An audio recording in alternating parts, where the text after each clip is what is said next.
Hay un miedo que recorre la Argentina y que fue sembrado por muchísimos economistas y agentes que andan dando vuelta por los medios. Y es el miedo de que haya una hiperinflación. En este video vamos a ver qué es una hiperinflación, si hay posibilidades de que suceda y además dónde invertir en el caso de que tengamos un escenario como este.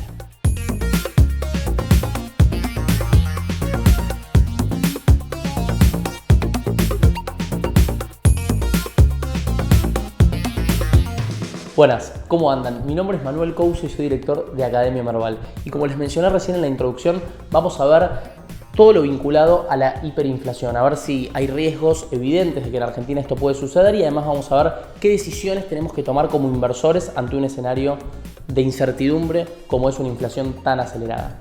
Pero lo primero es entender qué es una hiperinflación, para saber si estamos o no, o si hay riesgos o no de que vayamos hacia este escenario. Y hay muchísimas definiciones, pero la primera la dio Philip Gannon en 1956 y dijo que la hiperinflación era una inflación, una tasa de inflación, una evolución en el índice de precios de más del 50% sostenida durante 3 meses. Y hay una segunda definición de hiperinflación que es un 1000% anual. El caso más icónico de hiperinflación y donde verdaderamente se empezó a reflexionar fue después de la Segunda Guerra Mundial, cuando Alemania tenía que pagar las multas, ¿sí?, por todo lo que había hecho durante ese suceso en el Tratado de Versalles, y entonces comenzó a expandir la cantidad de dinero de manera brutal, ¿sí? Y bueno, ahí fue el primer caso de hiperinflación, ¿sí?, donde $1 llegó a ser hasta 1 millón de marcos alemanes. Y bueno, otro caso muy cercano fue el de Venezuela, ¿sí?, o el que estamos viviendo ahora en Venezuela, donde hacia el 2017 $1 también eran 1 millón de bolívares y comenzaron a sacarle ceros a la moneda. Ahora que sabemos más o menos qué es una hiperinflación, cuáles fueron algunos ejemplos, vamos a ver por qué se sucede. Y esto tiene que ver con un aumento desmedido en dos cosas: en la cantidad de dinero en la economía y en la velocidad de circulación en la economía. La cantidad de dinero básicamente está determinada por la oferta y la demanda, ¿sí? Si el gobierno o la autoridad monetaria de cada país empieza a emitir muchísimo dinero y la gente no demanda todo ese dinero que la autoridad monetaria emite, empieza a crecer la cantidad de billetes en la economía y eso genera inflación.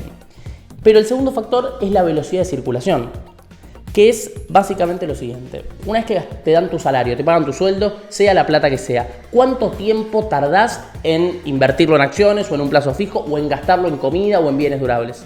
Poquísimo. Eso significa que hay una alta velocidad de circulación en el peso. Entonces, por ejemplo, en Argentina, como emiten desmedidamente y como nos sacamos los pesos de encima muy rápido, dándole gran velocidad de circulación, tenemos inflación. Pero un caso contrario es el de los Estados Unidos, donde también la Fed emite grandes cantidades de dinero permanentemente para dar seguros de desempleo, para dar seguridad social y para un montón de cosas, para estimular el mercado de capitales, pero la velocidad de circulación es cada vez menor, ¿sí? Si ustedes ven el Velocity of Money Index, ¿sí?, que es un índice que justamente mide la velocidad del dinero, ven que se viene derrumbando hace decenas de años. Y esto básicamente sea porque la gente ahorra en dólares, porque la gente demanda dólares. Ustedes en sus casas probablemente tengan dólares en un cajón y no se los sacan de encima rápido. Y eso disminuye brutalmente la velocidad de circulación, generando que en Estados Unidos haya una inflación muy pequeña, cerca del 1 o 2% anual. Ahora bien, ¿es factible que en Argentina tengamos una hiperinflación, un escenario hiperinflacionario en los próximos meses?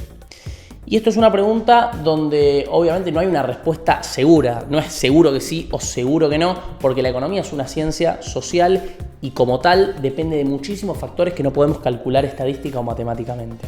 Lo que sí sabemos es que vamos a tener una tasa de inflación alta porque tenemos una expansión muy fuerte de la cantidad de dinero y también tenemos una gran velocidad de circulación. Pero hay otros factores que son propios de nuestra estructura económica clásica que quizás eviten una hiperinflación. La primera razón es que tenemos las paritarias o los sueldos cayendo, ¿sí? En términos reales, hace muchísimo tiempo que no vemos ni en el sector privado ni en el sector público aumento de salarios y eso detiene muchísimo la evolución del índice de precios. La segunda razón por la cual es también improbable un escenario de hiperinflación es las naftas. Las naftas definen el precio de la energía y la energía es un costo que está en todos los precios y en todos los productos de nuestra economía y las naftas también están pisadas, otra cosa que podría llegar a detener la inflación. Y la tercera razón es el multiplicador bancario. Como tenemos una economía parada por la cuarentena, Esto genera que la velocidad de circulación, si bien es alta, sea muchísimo más baja que en otros momentos de nuestro país. Y eso también está deteniendo o por lo menos aminorando las posibilidades de hiperinflación. Sin embargo, para eliminar esto de raíz es necesario que la política monetaria del Banco Central dé un giro brutal, porque si bien estas son situaciones circunstanciales, no podés vivir con la cuarentena eternamente, no podés vivir con las paritarias paradas, no puedes vivir con las naftas y las tarifas congeladas. Es por eso que si bien esto está ayudando en el corto o mediano plazo o circunstancialmente, la solución definitiva tiene que darse por un cambio radical en la política monetaria que lleve hacia un orden macroeconómico general. Entonces, lo que estábamos diciendo es que la tasa de inflación en una hiperinflación, que suelen ser periodos muy cortos, ¿sí? Las hiperinflaciones siempre son poco tiempo, ¿sí? Es un shock hasta que se licúa todo. Ahí las acciones y las empresas pueden tener un rendimiento negativo, ¿sí? Con la hiperinflación, pero después se empiezan a acomodar, ¿sí? Las empresas, las ganancias de las grandes empresas de nuestro país no pierden en la época de la hiperinflación, ¿sí? Si bien podés tener, como te dije, un rendimiento real negativo, no nominal, ¿sí? En el momento de hiperinflación, la renta variable ha demostrado ser la mejor cobertura ante un escenario de hiperinflación, ¿sí? Es un escenario de muchísimo revuelo, de muchísima incertidumbre y es necesario que hagamos estos videos para formarnos respecto de cómo cubrir nuestros ahorros, de cómo cubrir nuestro capital, que quizás laburamos años para tenerlo en un escenario que posiblemente suceda en algún momento de nuestra historia.